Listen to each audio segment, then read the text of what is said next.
Hai, Assalamualaikum. Okey, Tini nak ajar cara untuk membuat akaun mySAJ. Okey, dalam musim PKP ni, bil air tak dapat kan? So, kita buat ataupun kita semak bil melalui aplikasi dalam telefon sahaja. Okey, first of all, kita pergi dekat Play Store. Kalau korang guna Apple, so korang pergi dekat Apple App Store. Pergi dekat search, type mySAJ.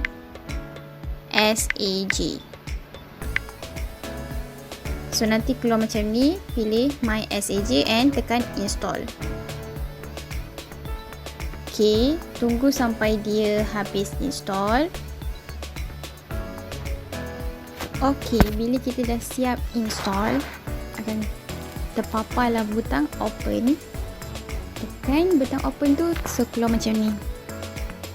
Ok, kita pergi tekan dekat account, lepas tu register first, dan keluar macam ni.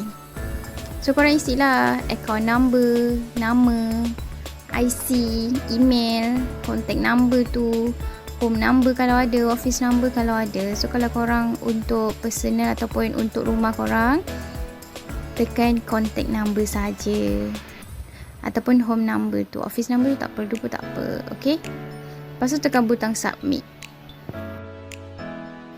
Okey. Setelah anda isi borang tadi, maksud saya borang yang online tadi tu ya, kemudian anda akan dapat email daripada Renhill SAJ untuk isi form yang ni, registration form. So isilah. Okey, dah isi tadi, kita akan nampak successful registration. Okey. Kemudian tekan butang login. Okey. Keluar macam ni, so kita isi username yang kita dah isi tadi dan password. Okey, cara yang paling mudah untuk login, anda perlu tekan mySAJ bit semula. Pergi dekat account dan login. Okey, setelah anda login, akan keluar my account detail. So kat sini ada nama anda, sama seperti nama yang dalam bil SAJ tau. Okey, so semak nombor account tu, biasa dah samalah. Dan dia akan keluar address alamat anda di sini. So dekat sini ialah baki, current balance. Okey, untuk semak bill information, klik dekat bill information ni. Jadi bila anda dah klik, dia akan keluarlah outstanding amount kita, due date bila. Okey, last payment kita berapa ringgit.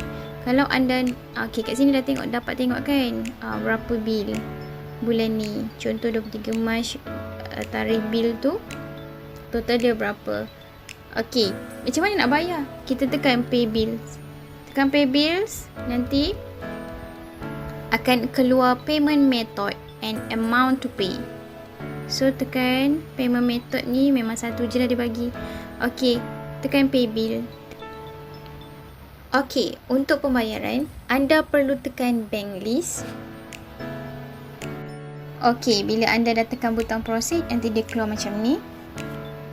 Kemudian anda isi login dan password untuk payment.